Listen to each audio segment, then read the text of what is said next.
Good morning, everyone. For those of you that don't know me, my name is Ikram Malik. I specialize in business and immigration, and the discussion mainly is going to be around the immigration updates and what the changes have been since Brexit, the new immigration system, and what the Home Office since December 2020 have made some key announcements, and how those changes are really impacting the market in the UK, so workers, and some key areas where there are shortages. So what we're really looking at initially is what does it mean and about becoming an approved sponsor, what are the requirements, the process, and what are the sort of challenges and what businesses should be looking at prior to their application as well. That's one of the key parts that's normally missed by a lot of organizations. They become approved sponsors but haven't familiarized themselves with compliance aspects of what they are required to do. Then we look at the categories of sponsor license, another key area, making sure that you have the right sponsor license to bring the workers that you want in the UK. And in particular, then we look at the requirements for skilled workers. One of the most famous sort of licenses in there where we see a lot of shortages, that tends to be the most common license that businesses will apply for. But again, depends on, of course, the sector that you operate in. We look at some key changes and announcements. So there have been some announcements by the Home Office, in particular with skilled worker category, and some other announcements for sponsor license holders that have applied for a sponsor license but are making some mistakes, again, not being familiar with some of their duties. And finally, the right to work checks. There are some big changes coming through on 6th of April, so we'll briefly have a look at what the current situation is and what those changes are going to be. So, becoming an approved sponsor. One of the key things, what I would say as a starting point of applying for, even before applying for a sponsor license, is making sure that you have the key monitoring systems in place. So familiarize yourself with your duties as a sponsor license holder. It's really sort of a process where a lot of companies will fall into the habit of applying for a sponsor license and then thinking we'll familiarize ourselves. What the Home Office may decide to do when you make the application is, prior to granting the license, is decide to pay a visit and make sure that you have those systems in place. What are those systems? So in a nutshell, it's making sure that you are familiar with your duties, and those duties come to as a sort of your reporting duties, migrant duties, or actually employing duties as well. So the bit that's going to come at the end, but the right to work checks is a key part. And then, do you understand when you bring somebody over into the UK, what are the sort of changes that you have to report? And they're not strictly always in particular to the person. So your organization may go through a structural change. That's not relevant to immigration, but the Home Office are interested, and they have to have that duty reported. So it's your duty to have that reported on your sponsor management system, so at least the Home Office are familiar why that change has come through. And one of the classic examples is that they have granted a license to you for a reason, to say this is what we know about your organization. So if your organization has gone through a change, it's important that the Home Office are familiar with that. So that's the key part, making sure that you've got the systems in place. And then it involves a online application and then submitting the application in the relevant category, which we will be looking at. The license normally takes about 8 weeks from the date of submission to be granted. And at the moment, because they are that busy, it really is taking 7 to 8 weeks. And in a few cases as well, it has gone beyond the 8-week mark where applicants haven't provided the full information they need to provide. So the process is not just to submit the online application. Again, the Home Office need sufficient information about your organization to make sure. There is a priority service available, which is at an additional fee of £500. You get a decision within 10 working days, but the catch around that 10 working days is it's 10 working days from the date your application for priority is accepted. So there I have been for the last 4 weeks for a client, submitting and playing fastest fingers first at 9 o'clock because everybody's doing the same. And it took us 4 weeks to get into there. And then literally at the point where I was clicking submit at 8:59:58 seconds, and on call with the client as well, who was doing the same. And it's quite frustrating when you were sort of planning to do that, and you almost think if that's the case, and whether the Home Office are granting those applications or accepting those, which aren't are comparatively easier to grant, you start questioning that. So what I would say from there is if it's a consideration, give yourself enough time and make sure that you apply, because getting a priority service is literally like winning a lottery at the moment. And then so the process, the license is granted for 4 years. It can be renewed from that particular point. And within that grant of a license, one of the points I think at this stage, and we'll look at that when we look at the skilled worker category, is you'll have your license in place for 4 years, and then when you are sponsoring individual workers, you have to apply separately each time for a certificate of sponsorship, which is then assigned to the worker. So the license doesn't restrict the number of people that you can employ. You can employ as many people as the business needs. But it's again making sure it's that process of doing it each time and applying in the right category of the certificate of sponsorship, which I will sort of touch on very shortly. And again, touching back on your compliance and sponsor duties, these must not be ignored at the start of the process. A lot of companies, as I've sort of said, will fall into the habit and think, yeah, we'll familiarize ourselves. Make sure that you've taken the advice, or if your HR or in particular the department is dealing with management of your license, you have a look at what it means, because there can be implications for the company or individuals that take up that place as a sponsor license. Okay, so the consideration of, well, do we actually need a sponsor license? And I've highlighted some of the key points here. Again, for an organization, it will matter how that applies to your particular organization. But interestingly now, when I last had a look, there are now 40,000 approved sponsors in the UK. This is a big jump from in the region of, I think it was 23,000 in December 2020. I forgot the date, just like you then, Helen, where we were. But yeah, in December 2020, there were about 23,000 sponsor licenses. That suggests that there's been more than or equivalent to a double amount of sponsors in the UK. And the main cause really is that a lot of industries are now facing the challenges of finding workers in the UK. So your care sector has had a shortage. There has been a shortage in hospitality. A lot of workers, chefs and sort of other workers have gone back to the EU. So one of the key impacts of EU exit is something that businesses will now sort of start seeing as well, because those EU nationals that were granted visas under the EU settlement scheme either went back and they were either on furlough or weren't working at the time. So the challenges businesses are now finding as they're opening up or going into the full-time working hours, that there are staff shortages. So again, a key part to have a look at that, and that comes with this sort of shortage of supply. And there are sort of, again, there is a list of shortage of occupations with the Home Office that already identifies that. So if you are in those sectors, it's a case of planning ahead and getting that license early.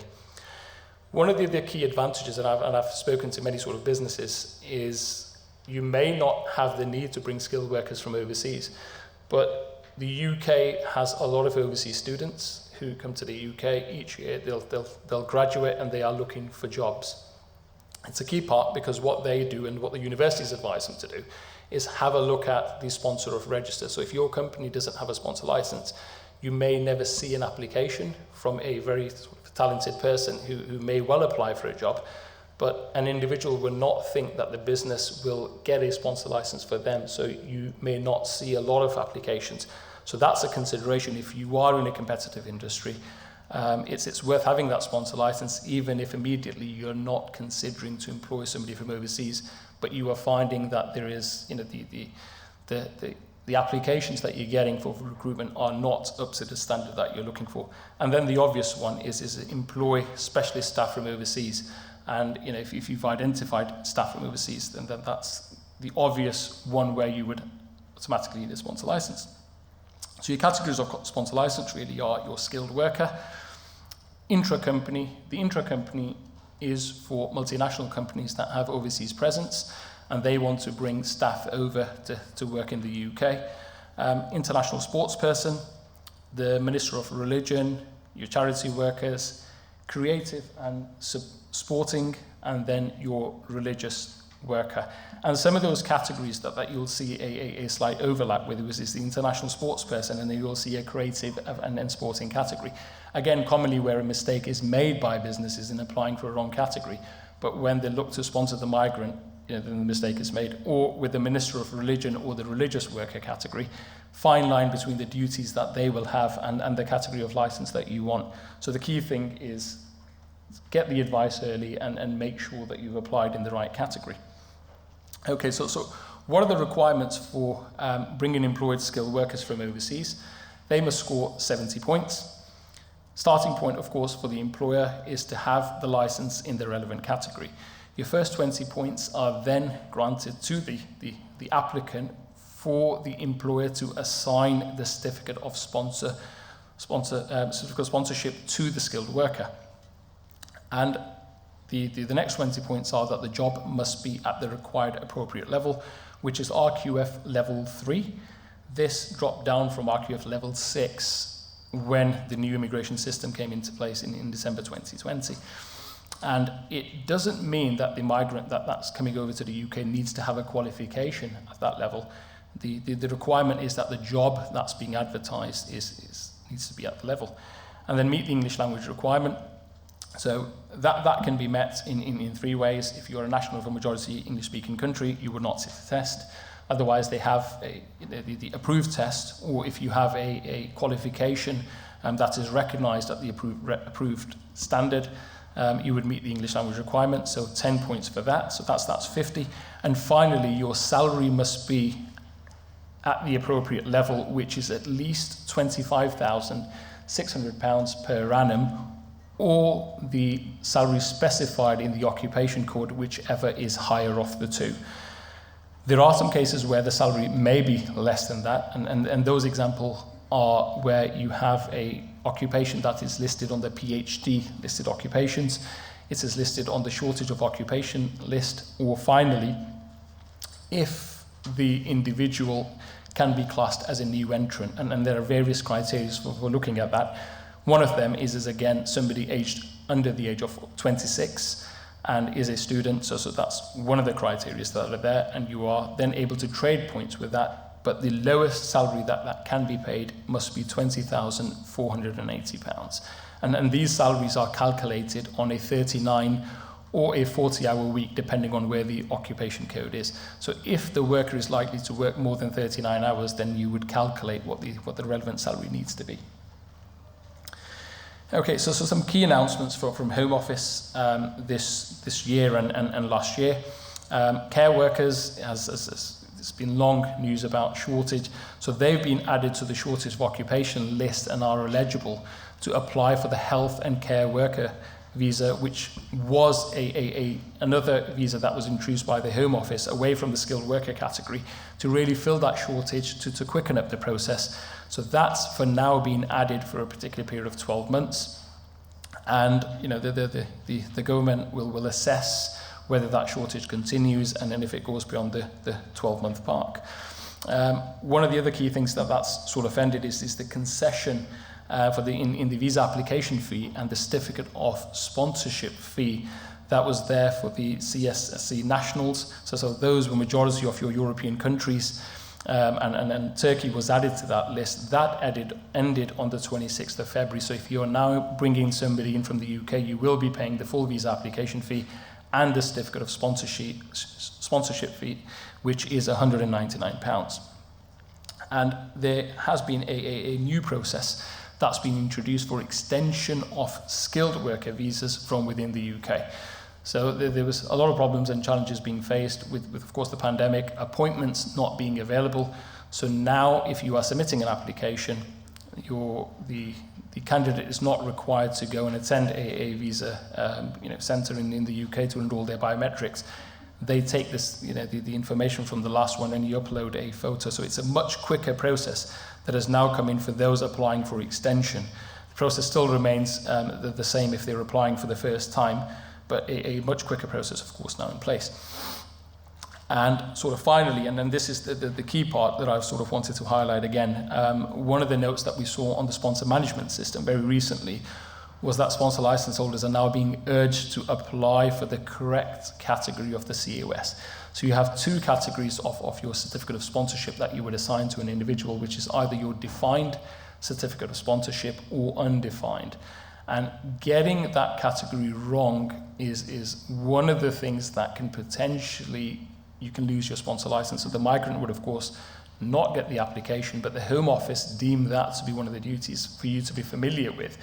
And if you're getting that wrong, you can lose your license. They have been quite lenient of late, but that announcement particularly came for that reason. So you can be fined as an organization if you apply under the wrong category. Finally, so we're looking at the right to work checks. So as things stand at the moment, what we have are the online sort of right to work checks, where your employer searches this sort of Home Office immigration database, gets the verification, and the employee then is this sort of, you're allowed to employ them, whether that is then for a period depending on if they have a pending application, that will be for 6 months, or if they've already been granted a leave, you will have your biometric residence permit, with which you'll be able to identify the duration that they're able to work with.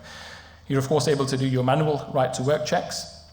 So you inspect your documents, which would either be a passport or, for example, a biometric residence permit, again, for migrant workers. And finally, your virtual or adjusted right to work checks, which were introduced, of course, during the pandemic to be able to take a scanned copy of the pictures, are coming to an end. It was only ever going to be a temporary measure, but that is now coming to an end. And what does the situation look like from the 6th of April? So we will be doing a HR lunch club on this when the key announcements are made. But what's expected to come in is for migrant workers, you will only be doing online checks of their biometrics residence permit or biometrics residence card. So online processes will be in place. As mentioned earlier, your adjusted right to work checks will no longer be acceptable from the 6th of April, as the date is, but there are rumours that will actually come in from the 5th of April. So keep an eye on of course, that part. And then finally, digital checks are now to be introduced using identity document validation technology, which is instead of a scan or a copy. So these are likely to be introduced for your British and your Irish citizens, where you are, where you can do the right to work checks. You will still be able to, as things stand, I think that they haven't made a final decision on this, as I believe, or haven't made the announcement on that, but the manual checks will still remain in place. But if you want to do an online one, there is likely to be a nominal fee for that right to work checks.